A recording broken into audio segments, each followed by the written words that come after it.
দালালদের হত্যা করা, প্রতিটা গ্রামে প্রতিটা মহল্লায় এই দালালদের হত্যা করা হলো গিয়া মিশন হওয়া উচিত। গত 5ই আগস্ট হাসিনা লেজ গুটিয়ে ভারতে পালিয়ে যাওয়ার পেছনে যাদের অবদান, সেই বৈষম্য বিরোধী ছাত্র আন্দোলনের বিভিন্ন নেতাদেরকে গুপ্ত হত্যা, আহত এগুলো করার খবর পাওয়া যাচ্ছে, যেটা অত্যন্ত উদ্বেগের বিষয়। আমি বলতেছি না যে এগুলোর পেছনে আওয়ামী লীগের ষড়যন্ত্র 100%, বাট আওয়ামী লীগের কথাবার্তা শুনে তো আমার এরকমই মনে হচ্ছে। এবং আমি আপনাদেরকে বলি যে যারা যারা খুন হয়েছে, ইস্ট ওয়েস্ট ইউনিভার্সিটির স্টুডেন্ট তাসবির, উনি একজন অগ্রভাগের নেতা ছিলেন বৈষম্য বিরোধী আন্দোলনের, তাকে মেরে ফেলা হয়েছে। আমেরিকান ইন্টারন্যাশনাল ইউনিভার্সিটির ওয়াজেদ সীমান্ত, তাকে হত্যা করা হয়েছে। চট্টগ্রামের জসিমউদ্দিন, তিনিও বৈষম্য বিরোধী ছাত্র আন্দোলনের সঙ্গে সম্পৃক্ত ছিলেন, তো তাকেও খুন করা হয়েছে। এখন আবার বলতেছে যে ময়লার ভাগারে ফেলা বিভিন্ন কোম্পানির মেয়াদ উত্তীর্ণ ও উচ্ছিষ্ট খাবার সংগ্রহ করে বিক্রি করতেন, এটা নিয়ে খুন হয়েছে। তো এই এই সামান্য বিষয় নিয়ে খুন, ময়লার ভাগার থেকে পচা খাবার নিয়ে শুকিয়ে বিক্রি করে, এটাও একটা খুন করার মতো বিষয়। তো এটাও হচ্ছে একটা বিষয়। তারপরে দেখেন, মোহাম্মদপুরে একজনের উপর আক্রমণ হয়েছে, তিনি কাকতালীয়ভাবে বেঁচে গিয়েছেন। মুন্সীগঞ্জে একজনের উপর হামলা হয়েছে, ছাত্রনেতা, তিনিও মরতে মরতে বেঁচে গিয়েছেন।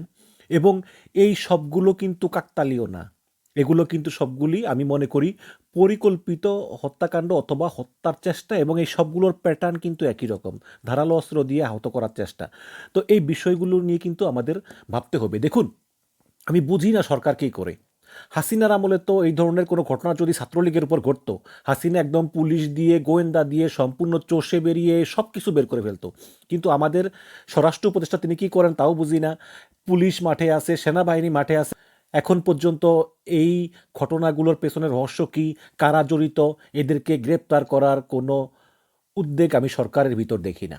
স্বরাষ্ট্র উপদেষ্টাকে বলবো, আপনি যদি যথাযথভাবে দায়িত্ব পালন করতে না পারেন, তাহলে আপনি পদত্যাগ করেন, পদত্যাগ করে আরেকজনের কাছে দিন যে ভালোভাবে দায়িত্ব পালন করতে পারবে।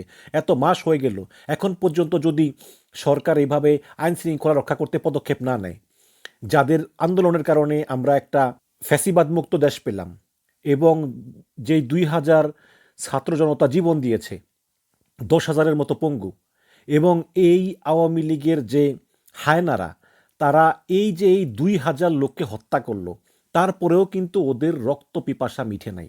শেখ হাসিনা সহ তারা সবাই সোশ্যাল মিডিয়াতে অনবরত হুমকি যাচ্ছে।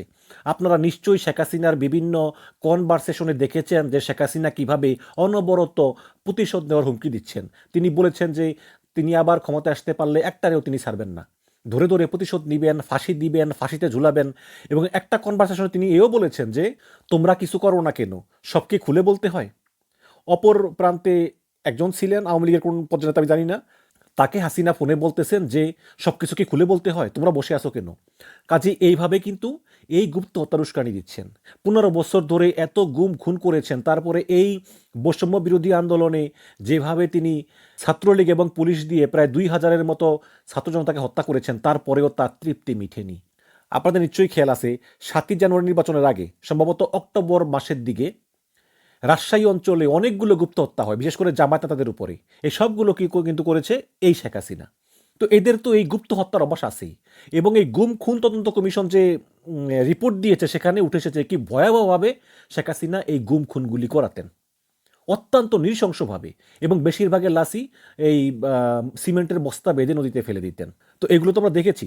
এবং শুধু কি শেখ হাসিনা, এই অনলাইনে শেখ হাসিনার যে নাটবল্টু, এই নাটবল্টুরা অনবরত অনবরত এই নাটবল্টুরা তারা উস্কানি দিয়েই যাচ্ছে, এমনকি খুনের উস্কানি পর্যন্ত দিচ্ছে। আপনারা এই ভিডিওটা দেখুন। টাকে গিয়া হত্যা করো। আমাদের এই জয় বাংলা, আমি মনে করি এই জয় বাংলার এক্সটেনশন হতে হবে ওই রকম, দালালদের হত্যা করা। যে লোকগুলা আমাদের এই মেটিকুলাস প্ল্যান বলে একটা, মানে কি বলে, গেট ব্যাক বাংলাদেশ বইলা ইস্ট পাকিস্তানের দিকে ফেরত দিচ্ছে, মানে 54 বছর আগে নিয়ে যাচ্ছে। এদের বিরুদ্ধে লড়াই করতে হবে, এবং দ্যাট ইজ একেবারে খুঁজে খুঁজে প্রতিটা গ্রামে প্রতিটা মহল্লায় এই দালালদের হত্যা করা হলো গিয়া মিশন হওয়া উচিত। দ্যাট উইল মেক এ মুক্তিযোদ্ধা। এবং এই মুক্তিযোদ্ধার প্রথম কলেমা হচ্ছে জয় Bangla. That is the campaign we are doing. এই লোকটার নাম হচ্ছে অমি হাসান পিয়াল, তিনি ফ্রান্সে থাকেন। ফ্রান্সের মতো একটা সভ্য দেশে বসে তিনি এই ধরনের হত্যার হুমকি দিচ্ছেন। কিভাবে দিচ্ছেন আমার বোধগম্য না। যারা ফ্রান্সে আছেন তারা অবশ্যই ফ্রান্স সরকারের দৃষ্টি আকর্ষণ করবেন। তবে সমস্যা হচ্ছে কি জানেন, সমস্যা হচ্ছে যে এই ফ্রান্সের মতো বা ইংল্যান্ডের মতো সভ্য দেশে তো মানবাধিকার অনেক সমুন্নত। এদেরকে পুলিশ ধরলেই এরা বলে যে আমার মানসিক সমস্যা, আমি পাগল, আমি মেন্টাল হেলথে সমস্যা আছে আমার, তো এগুলো বলে বলে এরা পার পেয়ে যায়। কিন্তু যাতে পাগল হলেও তালে ঠিক। তো এখন এই যেই ছাত্র জনতারা তারা এই আন্দোলনের সঙ্গে জড়িত, এদেরকে যেভাবে গুপ্ত হত্যা করা হচ্ছে এটা আসলে খুবই উদ্বেগের। এবং যেসব মেয়েরা জড়িত তাদের উপর আক্রমণ না করা হলেও কিন্তু এই মেয়েগুলোর আবার চরিত্র হনন করা হচ্ছে। এই সব বিষয় কিন্তু এখনো চলমান। এবং হাসিনা পালিয়ে গেলেও তার ফ্যাসিস্ট দোসররা এখনো এই আমাদের বাংলাদেশের সমাজ ব্যবস্থার সঙ্গে মিশেই তারা এই সমস্ত কার্যক্রমগুলো পরিচালনা করতেছে। এসব ব্যাপারে আমাদেরকে সজাগ থাকতে হবে এবং সরকারকেও তড়িৎ গতিতে ব্যবস্থা নিতে হবে। একটা জিনিস মনে রাখতে হবে যে শেখ হাসিনা পালিয়ে গেলেও, শেখ হাসিনার দোসররা পালিয়ে গেলেও তাদের কাছে আছে কোটি কোটি কোটি কোটি টাকা। তারা এই সব টাকা ছড়িয়ে দেশের ভিতর একটা অস্থিতিশীল পরিস্থিতি সৃষ্টি করার জন্য তারা অনবরত ইনভেস্ট করেই যাচ্ছে। আমাদের এদিকে অত্যন্ত সতর্ক থাকতে হবে। এবং শেখ হাসিনা ক্ষমতা ছেড়ে দিলে যে দেশ একটা জঙ্গি রাষ্ট্র হয়ে যাবে, দেশ একটা মৌলবাদী রাষ্ট্র হয়ে যাবে, এটা প্রমাণ করার চেষ্টা তো ভারত অনবরত করে যাচ্ছে। এবং এর পালে হাওয়া দিচ্ছে এক শ্রেণীর আলেমগণ। আপনারা দেখেছেন যে কোন জায়গায় একটা যেন অনুষ্ঠানে একজন আলেম একটা AK-47 মতো একটা বন্দুক নিয়ে দাঁড়িয়ে আছে। পরে জিজ্ঞেস করা হলে সে বললো যে এটা খেলনা পিস্তল। বুঝলাম এটা খেলনা পিস্তল, ঠিক আছে, খেলনা বন্দুক কেন নিয়ে আসছেন এখানে? বলে যে আমি আমার ভাগ্নের জন্য আনছি। তো দেখলাম সঙ্গে আবার এই যে এই আলেমদের একটা মিছিল, এখানে অংশগ্রহণ করলাম। তো আপনি যদি ভাগ্নের জন্য বন্দুক, খেলনা বন্দুক কিনলেন, তাহলে আপনি সেটা এভাবে উঁচিয়ে ধরে আছেন কেন? আবার আজকে দেখলাম খুলনার কোন মাদ্রাসায়, সেখানে যেমন খুশি তেমন সাজো। মাদ্রাসায় যে যেমন খুশি তেমন সাজ অনুষ্ঠান করে, এটা আমি এর আগে শুনি নাই। করছেন ঠিক আছে, যেমন খুশি সাজ অনুষ্ঠানগুলো করে বাংলাদেশের সংস্কৃতির সঙ্গে মিল রেখে একটা অনুষ্ঠান বা যেমন খুশি সাজো। এখানে এই হামাসের নেতা হয়ে দুই পাশে দুইজন মুখ বেঁধে বন্দুক রেখে হামাসের ভাষণ প্রচার করা বাংলাদেশের কোন সংস্কৃতির সঙ্গে যায় বলেন তো? তো এই সকল অতি উৎসাহী আলেমরা, এই সকল অতি উৎসাহী হুজুররা, তারা এই ভারত যে এই দেশকে একটা মৌলবাদী রাষ্ট্রে পরিণত হয়ে যাবে বলে যেই বুঝাচ্ছে, এগুলোর পালে হাওয়া দিচ্ছে এরা। এদেরকেও অবিলম্বে গ্রেপ্তার করতে হবে। অতি উৎসাহ কোনোদিনই ভালো না। তারপরেও আবার এই যে সাতপন্থী জোবায়েরপন্থীর ভিতর কিন্তু এই সাতপন্থীদের ভিতর কিন্তু আওয়ামী লীগ ঢুকে গিয়েছে। এদিকে আমাদের মাথায় রাখতে হবে। আওয়ামী লীগ ষড়যন্ত্র করেই যাচ্ছে। তারা ষড়যন্ত্র করতেছে, তারা দেশকে অরাজক পরিস্থিতিকে ঠেলে দিচ্ছে, তারা গুপ্ত হত্যা করাচ্ছে, তারা আহত করাচ্ছে। এই সব বিষয়গুলো কিন্তু আশু পদক্ষেপ গ্রহণ করা প্রয়োজন। আমি সরকারের প্রতি আকুল আবেদন জানাবো যে পুলিশকে খুব দ্রুত আপনারা অ্যাক্টিভ করুন। অ্যাক্টিভ না করলে কিন্তু আরও যে কোনো বড় সমস্যা ঘটে যেতে পারে। হাসিনা পালিয়ে গেলেও তার ষড়যন্ত্র কিন্তু থেমে নাই। আর সরকার যদি মনে করে বা স্বরাষ্ট্র উপদেষ্টা যদি মনে করেন যে আওয়ামী লীগ ভালো হয়ে যাবে, ভাই আওয়ামী লীগ কোনোদিন ভালো হবে না। কুত্তার ল্যাজ কোনোদিনও সোজা হয় না। এতগুলো মানুষ মেরে দেশ ছেড়ে পালিয়ে গিয়েও তাদের মনে বিন্দুমাত্র অনুতাপ নাই, তারা অনুতপ্ত নয়। তারা অনবরত প্রতিনিয়ত হুমকি দিয়ে যাচ্ছে যে তারা খুন করে ফেলবে, হত্যা করে ফেলবে। আপনারা ভিডিওটা তো দেখলেন। তো এদেরকে আপনি ভালো ব্যবহার করে বসে আনবেন, মনে রাখবেন সাপ সবল দিবেই।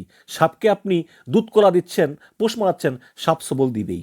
আমরা তো বলতেছি না যে কাউকে আইন নিজে হাতে তুলে নিতে। আপনারা আইনগতভাবেই গ্রেপ্তার করুন, গ্রেপ্তার করে বিচার করুন। বিচার না করলে কিন্তু এরা একদিন না একদিন সবল দিবে এবং অলরেডি সবল দেওয়া শুরু করেছে, আরও সবল দিবে ভাই, এইভাবে সবল দিতেই থাকবে। আর আরেকটা কথা বলবো, সেটা হচ্ছে যে আমাদের ভয় পেলে চলবে না। আমরা অনেক মতভেদ আছে। হাসিনা পলায়ন পরবর্তী বাংলাদেশ আমরা কিভাবে বিনির্মাণ করব, এটা নিয়ে আমাদের অনেকের ভিতর মতভেদ আছে। কিন্তু অন্তত এই আওয়ামী লীগের প্রশ্নে এবং এই ছাত্র জনতার জীবনের প্রশ্নে, তাদের নিরাপত্তার প্রশ্নে আমাদের কারো কিন্তু মতভেদ থাকা উচিত না। মনে রাখবেন, আমরা ভয় পেলে কিন্তু ওদের সাহস আরও বৃদ্ধি পাবে, ওরা আরও উৎসাহ পাবে। মনে রাখবেন, আমরা ভয় পাবো না। আমরা সাহসের সহিত ঐক্যবদ্ধভাবে আমরা এই আওয়ামী ষড়যন্ত্রের মোকাবেলা করব। ধন্যবাদ।